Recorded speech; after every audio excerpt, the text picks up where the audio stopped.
कराची से खबर है, इलाका है औरंगी टाउन। यहाँ पर बताया जा रहा है कि औबाश की खातून से नाजेबा हरकत का वाक़या सामने आया है। मोटरसाइकिल सवार नौजवान ने गली में राहगीर खातून को निशाना बनाया है। वाक़े की फुटेज मंजर आम पर आ गई है, जो कि इस वक्त देखी भी जा सकती है। कराची औरंगी टाउन, यहाँ पर औबाश खातून की नाजेबा हरकत इस वक्त और ये बताया जा रहा है कि मोटरसाइकिल सवार नौजवान ने गली में राहगीर खातून को निशाना बनाया है। वाक़े की CCTV भी मंजर आम पर आ गई है और इस औबाश नौजवान को देखा भी जा सकता है। काफ़ी क्लियर फुटेज है जो कि सामने आई है। यकीनी तौर पर इस पर कार्रवाई का आगाज़ भी कर दिया जाएगा।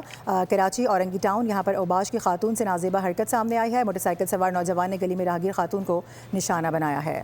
कराची से खबर है, इलाका है औरंगी टाउन। यहाँ पर बताया जा रहा है कि औबाश की खातून से नाजेबा हरकत का वाक़या सामने आया है। मोटरसाइकिल सवार नौजवान ने गली में राहगीर खातून को निशाना बनाया है।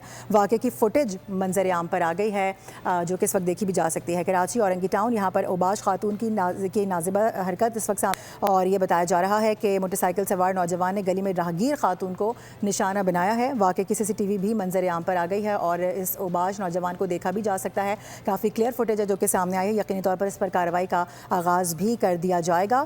कराची औरंगी टाउन, यहाँ पर औबाश की खातून से नाजेबा हरकत सामने आई है। मोटरसाइकिल सवार नौजवान ने गली में राहगीर खातून को निशाना बनाया है।